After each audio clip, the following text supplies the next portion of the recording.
Yes, please go ahead. Okay, thanks. Hi, everyone. My name is Asia Mason, and I am zooming in from my home out by Lake Labarge. Um, and I'm sorry I couldn't be there in the flesh today.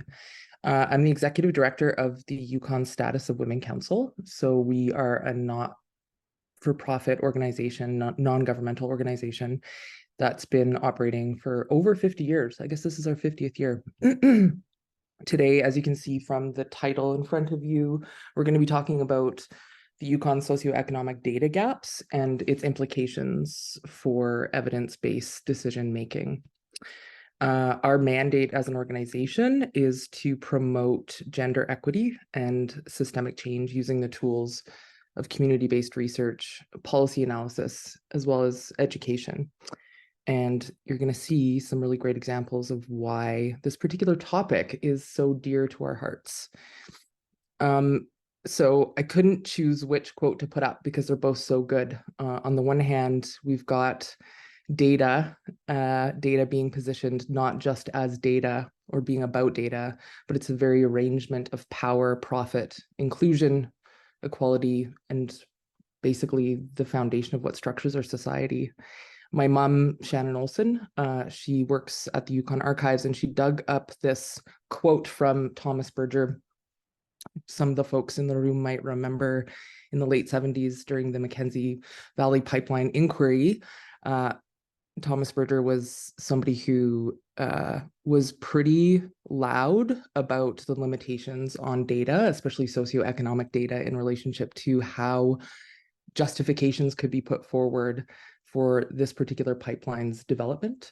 And he, in 1977, said, the systems of data collection in the Yukon and the North do not meet the purpose of measuring or evaluating output. They do not work well, and they will probably not work well in the future or work less well in the future. So let's just remember that this is going on, over 40 years ago. So let's just break some of these concepts down. On the one hand, we have socioeconomic data. So some people that might say that those are raw facts and figures that can relate to the social and economic sort of fabric within a given society. So some of the examples that we often are familiar with include things like income level, employment status, job types, educational status, housing conditions, pardon me, demographics, things like age, sex, ethnicity, health stats. All of these are examples of socioeconomic data. Now, in this infographic in front of you, you'll notice that there's a whole slew of dots at the top, call them stars. And notice also that the funnels, or the singular funnel there, is not capturing any of the yellow dots. So the only thing that's really showing up or being collected as evidence are the teal and the blue dots. The yellow dots are completely excluded. We can think of socioeconomic data as being those inputs that form the key indicators, and in turn form how it is that we measure the efficacy of different policy decisions. However, as we're going to explore through this talk, we will see very shortly just how limited we are with respect to the quality of socioeconomic data in the Yukon. What that does in turn is it triggers a bit of a cascade. If we don't have very robust socioeconomic data, how then are we formulating evidence? And how are we measuring the impact of the kinds of policy decisions that we make?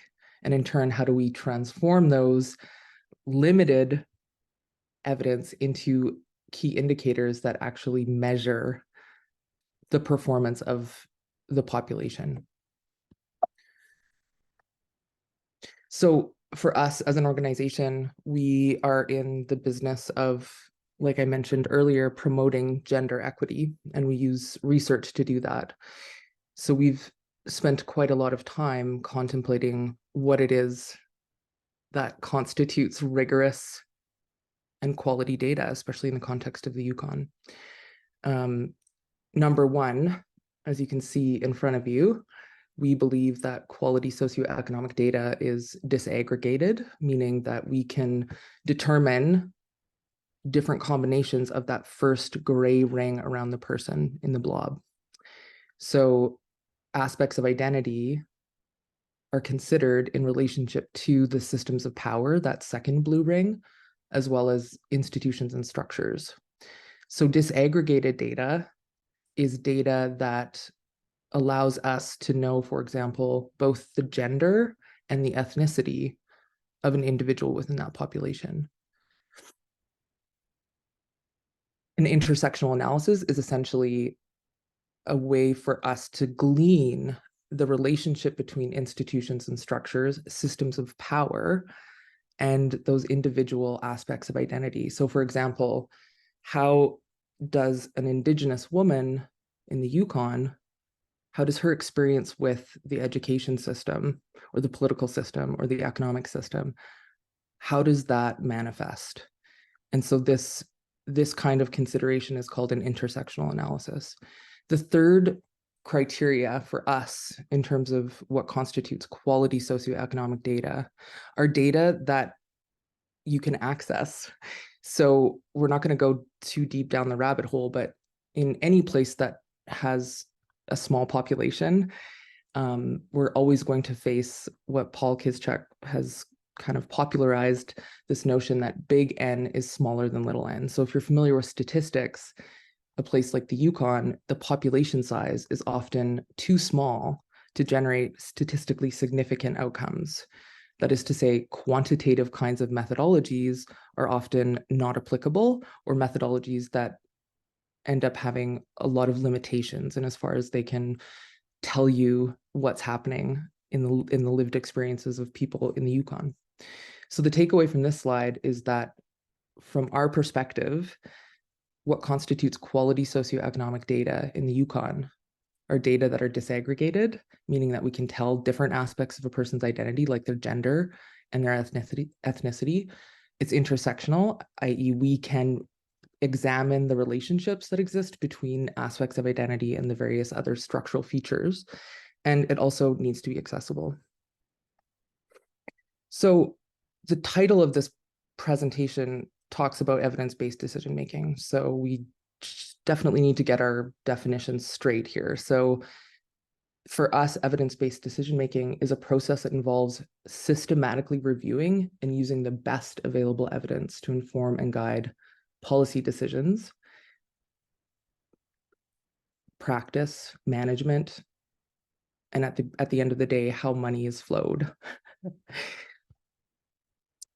Okay, so we're going to start getting into some of the meat of this presentation, and I just want to give folks a heads up that we're going to be looking at examples of sexualized violence, the opioid overdose epidemic, and in particular, how Indigenous women in the Yukon are experiencing disproportionate levels of sexualized violence, and overdose. What I'm hoping folks can keep in mind as we're going through these examples is question whether or not these data are disaggregatable, as in, is it disaggregated? Are you able to tell things about both a person's gender, for example, and their ethnicity? Are we able to conduct any kind of intersectional analysis when we're examining some of these examples? So the most recent example is from a report that we put out last month or at the end of September. This project involved us examining the impacts of COVID on women and women-identified folks in the Yukon in relationship to their well-being as well as their livelihoods. So this was a huge project. It was funded by the Yukon government as well as the federal government. In this project, we had 5 unique data sources, if you will. We did 148 interviews, I should say surveys, and we got 148 responses. We conducted 2.5 to 3 hour long interviews with folks, 51 of them in total. Then we also got data from Stats Canada, the Canadian Index of Wellbeing, and the Yukon Bureau of Stats. And one of the hugest ramifications of this project was yet another example of the limitations, the fundamental limitations on the current frameworks that are in use in places like the Yukon with respect to socioeconomic data. What we tried to do in this project is compel various external data sources like YBS, the Canadian Index of Wellbeing, StatsCan data, and as much as we could. We wanted to get disaggregated data. We wanted to understand how, in particular, were and are Indigenous women in the Yukon being impacted, or have they been impacted by COVID-19, especially as it relates to well-being and livelihood. We were not able to obtain any disaggregated data from the 3 external data sources. And so if we were to contrast or compare those findings from both the surveys that we conducted and the in-depth interviews that we conducted, we saw something that was completely rendered invisible in the other data sources. We saw pronounced differences between the impacts on Indigenous versus non-Indigenous women. I just pulled figure 19, or sorry, it's 18 from the report, and you can see in relation to food security and issues related to housing, we saw massive differences between what Indigenous women reported versus what Caucasian women reported. This is super important because those 3 external data sources did not reveal any of this information. So I'm not sure we're going to have time to actually go into this, but I'm going to invite folks to explore the Yukon government's Gender Equity Indicators website. And as you're going through the website, I want to invite you to consider of all of the indicators that are included, there's only one that actually breaks down the impacts of both gender and indigeneity, or examines the combination of gender and indigeneity, and that relates specifically to female homicides. So this is absolutely born out of MMIWG inquiry and all of the calls to justice. What is unfortunate in my mind is that the absence of data other than Indigenous women who are already dead is the only data included in the representation of gender equity indicators. And there's some legitimate reasons for that. I'm not saying that there aren't. Here's another example, and I'm just going to zoom in so folks can see. This is a report published May 5th from the Chief Coroner's Office. You'll notice that in the data that are presented between April 7th and the 27th, so over the course of 20 days, we saw we were able to determine from this report who died, but not very much information about anything more rich, anything more combinatorial about their aspects of identity. So for example, we don't know from this report or from any of the reports that come out of the Chief Coroner's Office, and I'm not ragging on Heather Jones, there's a lot of really legitimate reasons and legislative reasons why her office cannot publish data on this, but we can't tell how many Indigenous women died.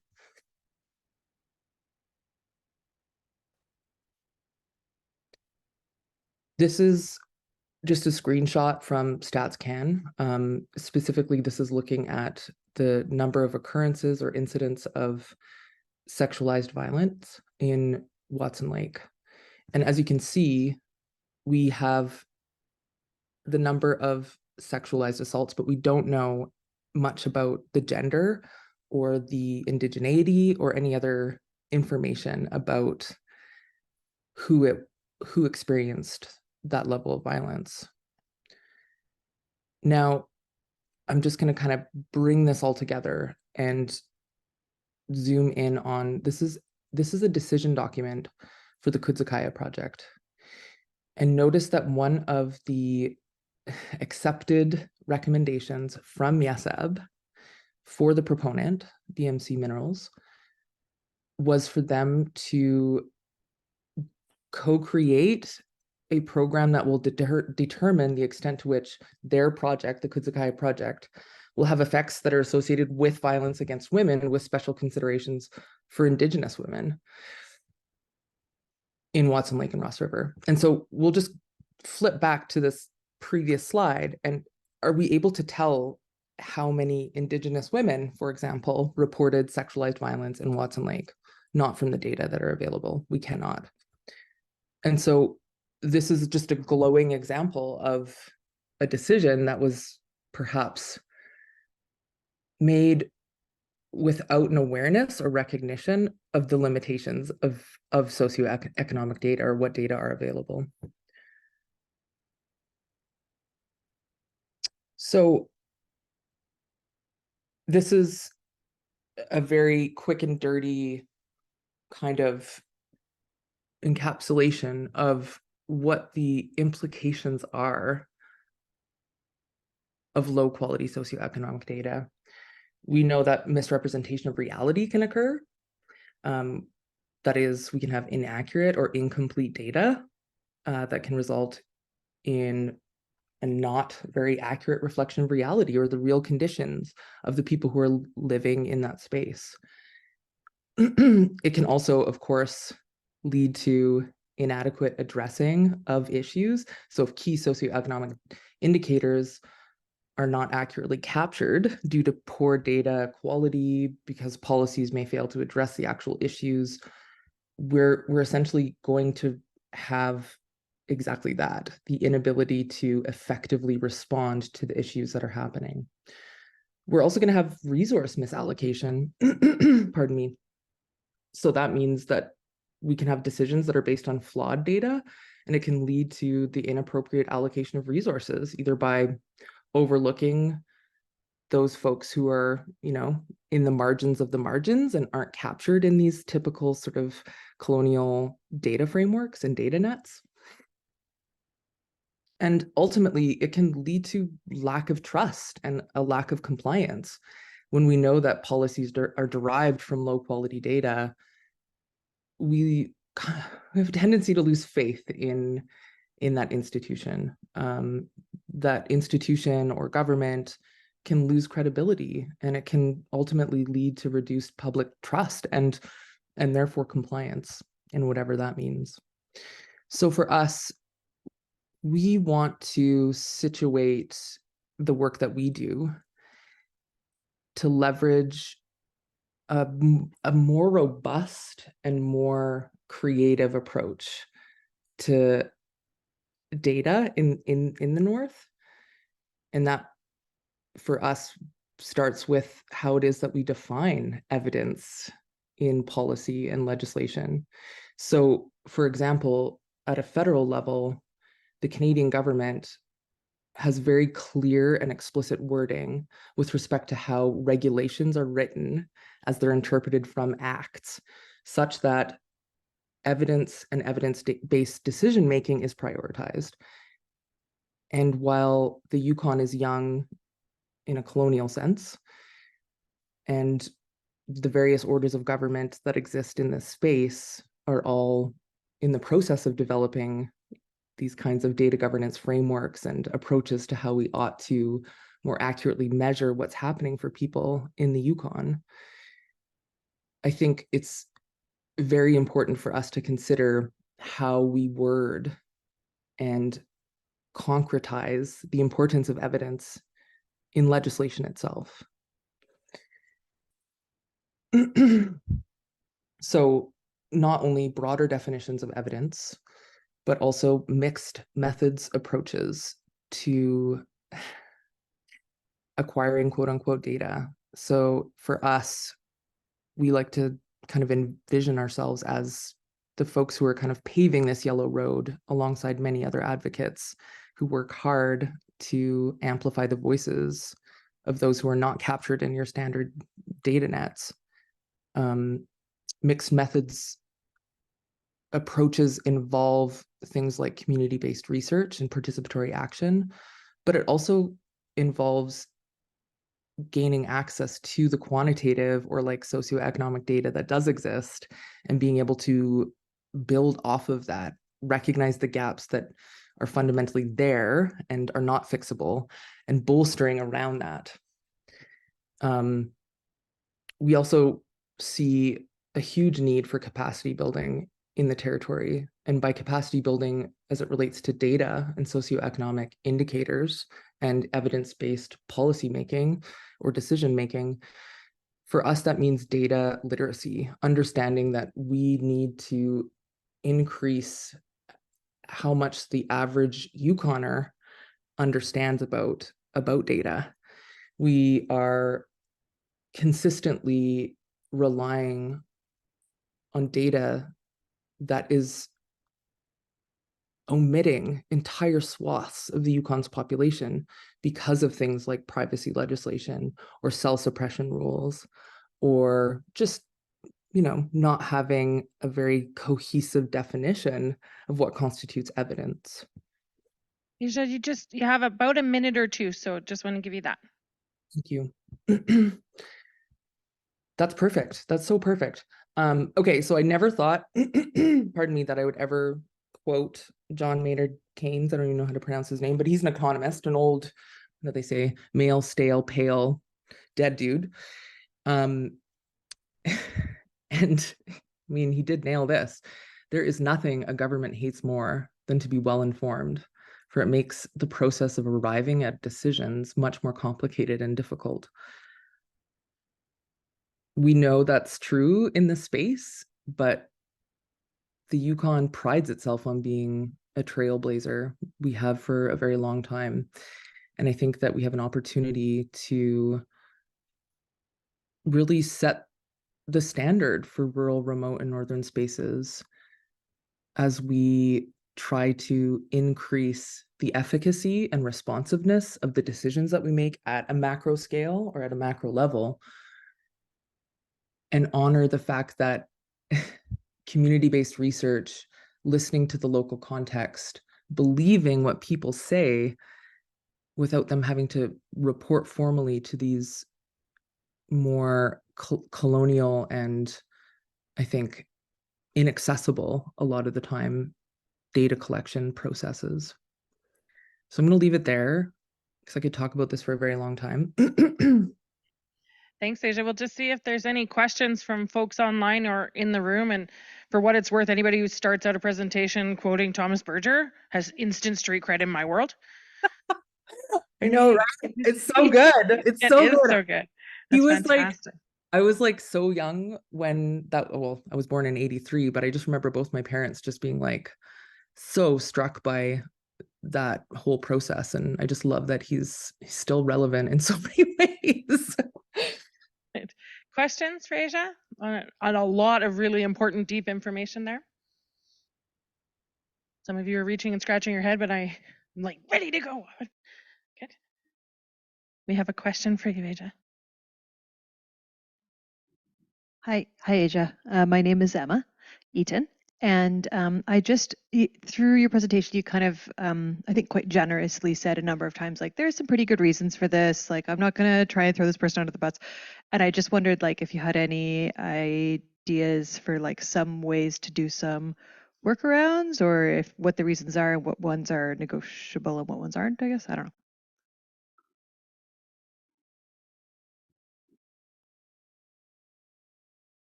I saw some sign language there, but I didn't catch it.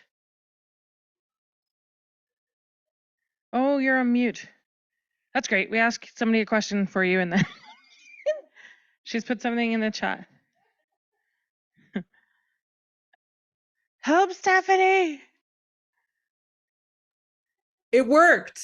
Did it There work? we go. You can hear me? Yes. Emma, thank you for that question. So I think that we are in a world right now where data governance and data governance considerations are at the forefront. And I know that some of the folks who are already guest speakers at this conference are talking a lot about that. I think for us, what we believe are workarounds is being able to have a legally binding commitment, regardless of what political party is in power in the Yukon, I'm talking about specifically here, where no matter what political party is in power, evidence, in as much as we can define evidence and be very generous and broaden that definition of evidence to be less colonial, i.e. to include collaborations, community-based research, to recognize fundamentally that we're never going to have access to a lot of the data that southern jurisdictions have access to. It behooves us as a territory to ensure that we engage in what I think is legislative reform so that evidence is not only defined and defined according to what the Yukon needs to define it as, but also to be really clear about how we go about collecting information, how that information becomes data, how that data then becomes key indicators in that whole policy life cycle, so that we can support present and future governments and decision makers to rely on things that are going to elicit the most beneficial responses and ultimately support everybody in the community, especially those who are in the margins of the margins. I don't know if that answers your question, Emma. I'm seeing yes, no. She has further questions, as do lots of people in the room, Asia. And you know what? It's your own fault, because if you'd done a really boring presentation, there'd be no questions, but there's lots of questions, which is great. Unfortunately, we don't have a lot of time, but I will refer you to the chat. Tracy from Old Crow put a fantastic question in there. So Asia, I'm hoping you can answer her on the chat if that's okay. And folks in the room and virtually, if you can join me in just thanking Asia for a really impressive presentation. Oh, thanks everyone. I feel like crap today, but you know, sometimes you just gotta. Well, I thought you looked great and sounded great. There you go. Knew it. Okay, thanks everyone. Thank you. So we're going to transition into interjurisdictional dynamics. I think dynamics amongst Yukon First Nations and non-Indigenous governance during the COVID-19 pandemic. My friend, yes, my friend Allison and my friend Carrie are going to join us. You're in for a real treat. Carrie, are you online? There she is. Awesome. I'm going to turn it over to you amazing ladies. You're going to see me slip out of this room because I have to go and prepare for the next part of it. So when you're finished with this presentation, join us in the Longhouse. There's some really good prizes, but you don't get them if you're not in the room. Okay, take it away, Allison and Carrie. Okay, I think Carrie's going to get us started.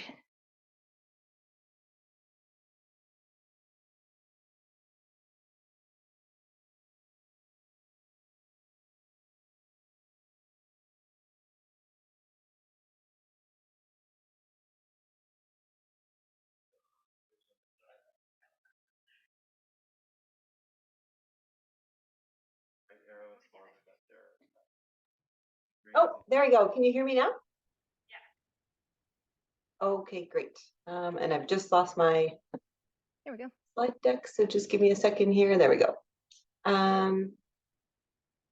Hi, everybody. I'm joining in from the traditional territory of Champagne-Anahuac First Nations in beautiful Dakwakata Hinge Junction, which is where I live and work and play. So thank you very much for having me. And I'm here with my colleague, Allison Perrin, who will be presenting as well. So we're talking today about interjurisdictional dynamics amongst Yukon First Nations and non-Indigenous governments during the COVID-19 pandemic. I heard Tosh joke a couple of times like, COVID's over and we hate COVID. And we sure do, but I think it's important for us to learn as much as we can from what happened during the pandemic. And I was just soaking in so much of what Asia was saying in that last presentation, because those socioeconomic data points, all of those things, like we need to have them in place so that we're collecting good data in advance of the next pandemic, in advance of the next major mine, in advance of anything that's coming. Because one of the challenges we had during the pandemic was access to good, reliable data at the community level, reflecting First Nation experience, and it just wasn't there. And we need to find and solve ways to have that going forward, so we're more resilient as we face the next pandemic. This project came together as part of Yukon First Nations COVID response. and the Council of Yukon First Nations, and what is now One Yukon Coalition. One Yukon Coalition is a body that is now holding a lot of that knowledge from Yukon First Nations COVID response, a new NGO that's going to take all of those lessons learned, what's in this report, and implement solutions so we don't lose track of what we learned during the pandemic. I want to extend my gratitude as well to Rhiannon Klein and to Kiri Staples, who were co-researchers in this project as well, and as well, of course, Malia Latini, who was the lead of Yukon First Nations COVID response. So at a high level, our sort of project goals were to understand the perspectives and experiences of Yukon First Nation governments and organizations, as well as other governments in the territory, around what they experienced in terms of that interjurisdictional dynamic during COVID-19. We analyzed a whole bunch of different data sources that were available to us, including the conversations that were had at Yukon First Nations caucus calls, as well as our relationships with people who are working in COVID response in First Nation governments, municipal governments, and Yukon government. We took all of those different data points and a series of interviews that took shape over the course of the pandemic through a process which we called the in-action review. And so basically we took the guidelines that the World Health Organization produced during the pandemic on how to debrief pandemics while they were happening, and applied that structure to the Yukon and use that as our framework, as well as sort of bringing in all these other data points. So we took these transcripts, we analyzed them, and found sort of our sort of key sort of themes that emerged during that analysis, as well as we had some legal input and review from Darren Lees and Helena, and produced a final report, which we'll be sharing with you today.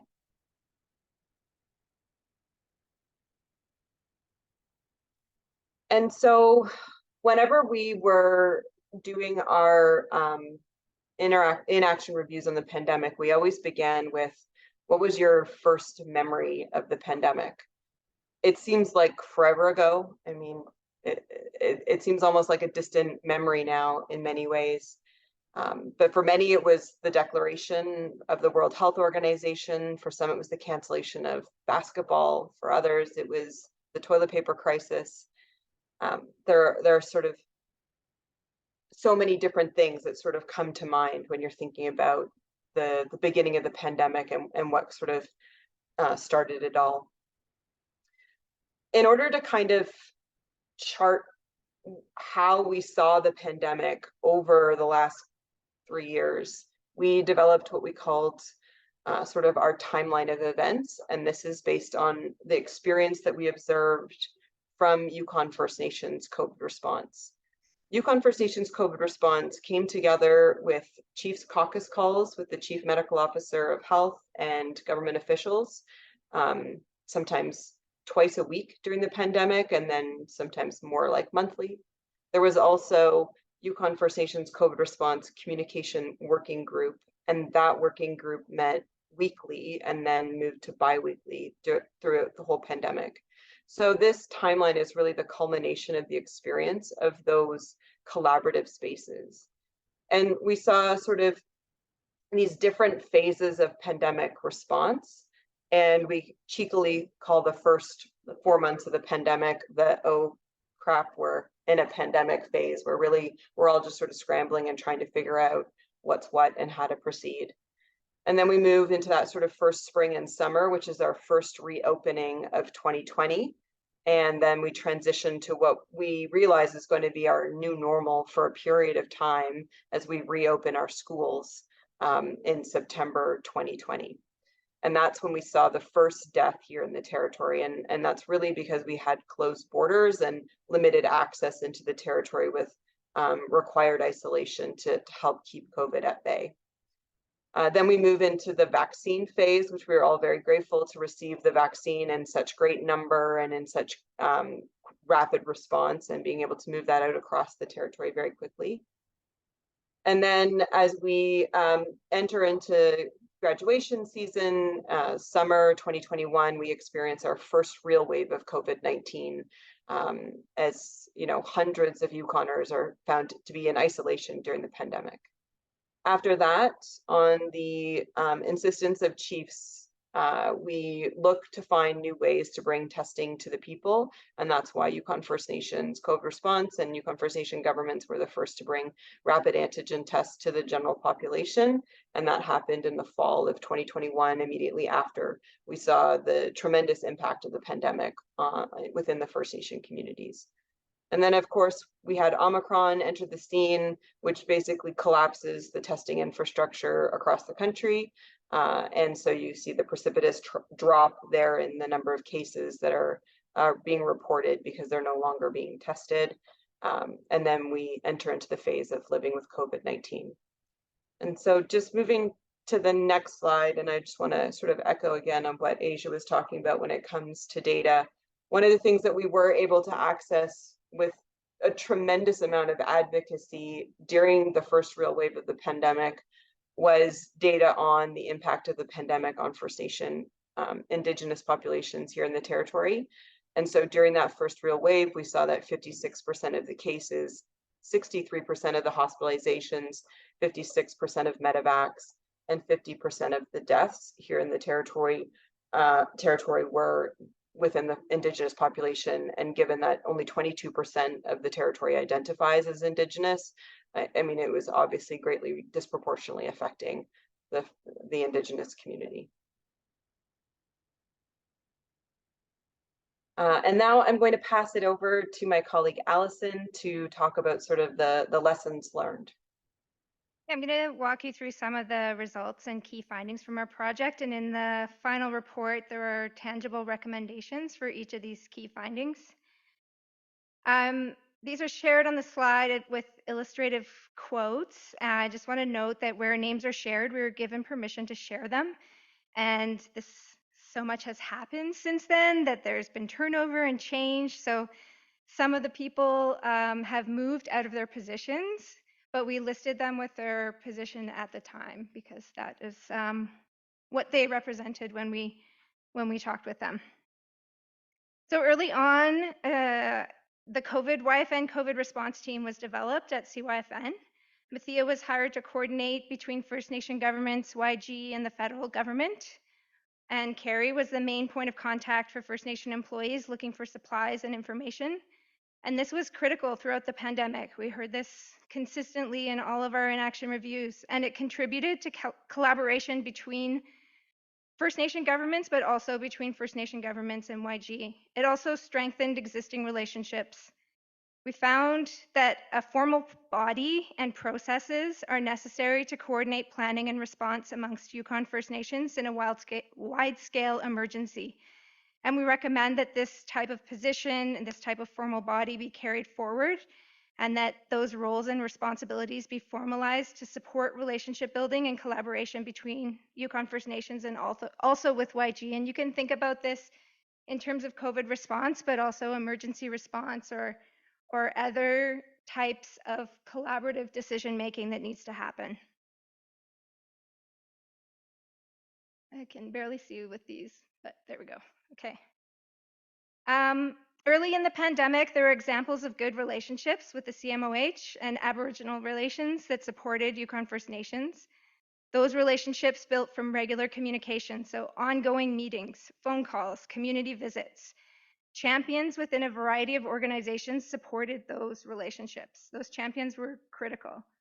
However, those relationships weren't uniform throughout the pandemic and with all YG branches, and this led to challenges when communication wasn't consistent. We found that interjurisdictional collaboration, so collaboration between different governments, is critical for emergency planning and response, and it's really dependent on good, consistent communication.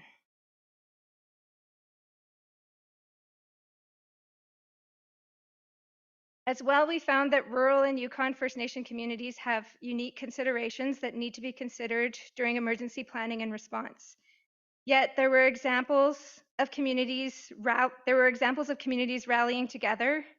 In some towns, the First Nations and municipality worked together to respond. sometimes coming together in a committee with local RCMP and other organizations in the community. There were also really good examples of good relationships being strengthened between Yukon First Nations and sharing experiences and approaches and collaborating to build off each other's strengths.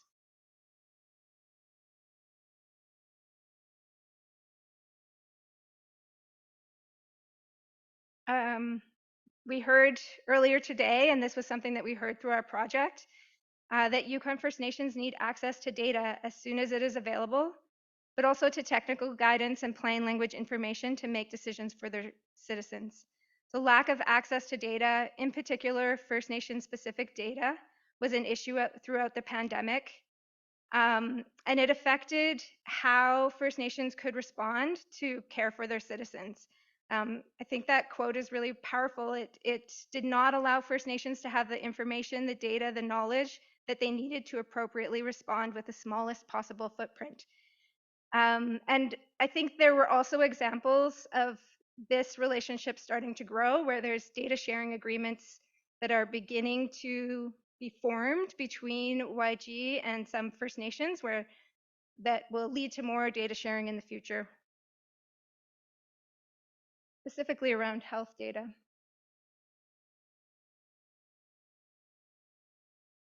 Unilateral decision making due to kind of a lack of institutional relationships was an issue that emerged from our inaction reviews. There was this strong relationship in the beginning of the pandemic when everything was happening very quickly, and there was an eventual breakdown in that relationship between Yukon government and Yukon First Nations. Participants felt that YG started making decisions unilaterally, either giving Yukon First Nations limited time for feedback, like delivering them a strategy with a quick turnaround, or not really giving them time for meaningful feedback. Around the same time, there was a change at the office of the CMOH that impacted Yukon First Nation relationships with that office. Up until then, they had built a trust with Dr. Hanley. He had made a point of contacting First Nation leadership personally when there were outbreaks or issues that arose. As we heard today, that trust is something that's slow to build, and it's through consistent communication, regular contact. And this highlights how those relationships are often dependent on specific individuals, and they're not institutional. So in order to build institutional relationships, there needs to be respect for First Nation self-determination, recognition that this is a nation-to-nation relationship, and that contributes to improved relationships and effective collaboration. But it also requires coordination. So this means people in those roles or structures that can help to bring and foster those relationships. It can include things like training for senior leaders and administrators so they have a more thorough understanding of self-government agreements. It could be in a liaison position with Yukon Government's Emergency Response Unit. And it also means adequate funding for Yukon First Nations to ensure they have self-determining control and direction over their own emergency response.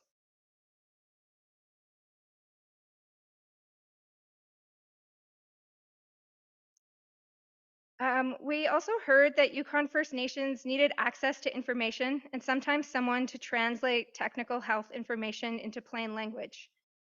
Often it was the CMOH that played that role, particularly in the first year of the pandemic, but also in some cases, community nurses took on that role. And there were some good examples of relationships where community nurses would either come to council and explain some of the information that was coming out. We found that the role of the CMOH is critical in supporting Yukon First Nations, but it's dependent on having a champion in the position. So having more training for the CMOH and other health positions was one of the recommendations. And working with Yukon First Nations to improve relationships, but also collaborating together, spending time in the communities, and making a strong commitment to those relationships with Yukon First Nation governments.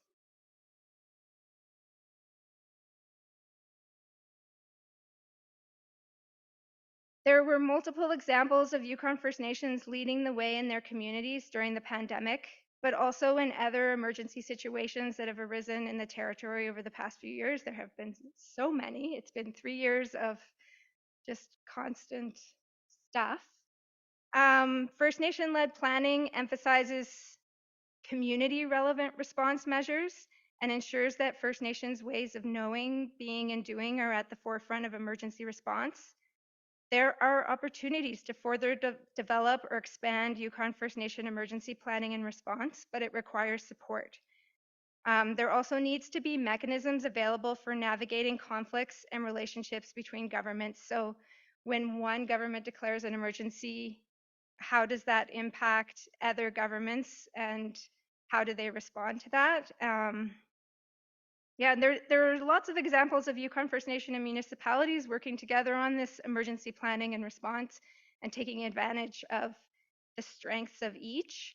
But yes, these are areas where there needs to be more support.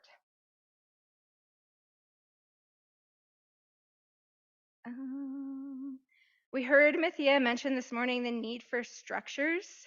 The relationship between Yukon government and Yukon First Nations started to deteriorate when meetings became less frequent and they didn't have those organizational structures that support ongoing communication, collaboration, and relationship building between different governments. So things like formal agreements, consistent regular meetings, collaborative communication strategy that bridges multiple governments. These are structures that can contribute to better collaboration.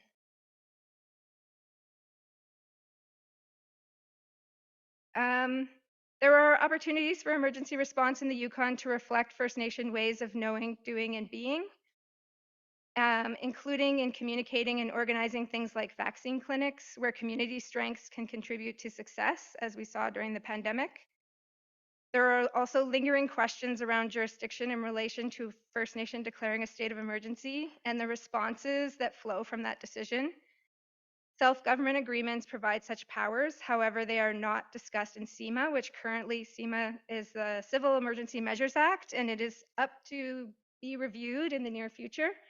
But it currently does not mention Yukon First Nations or doesn't address those conflicting emergency powers. So participants identified the need for Yukon First Nations to be part of the review of CEMA and the decision-making process for updating the legislation through both individual nations and the Council of Yukon First Nations. And that legal review needs to consider also that there are self-governing First Nations, but also non-self-governing First Nations that can develop bylaws and also have an important role in emergency response in their communities. So we do have a final report available online and some other tools. We created a very visual timeline of everything that happened during the pandemic. If you ever want to like relive those 2 years, you can go look at it. And there's also a legal briefing note around the review of the Civil Emergency Measures Act. And also an info sheet for you and your communities if you're interested to understand the Civil Emergency Measures Act. So I want to thank you for listening today at the end of the day.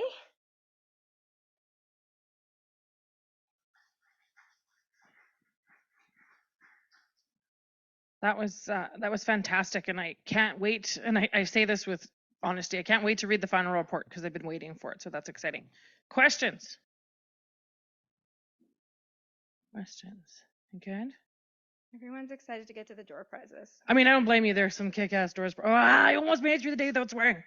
There are some great door prizes. Good. Is that a question online? I'm not sure. Stephanie can't say. Spons.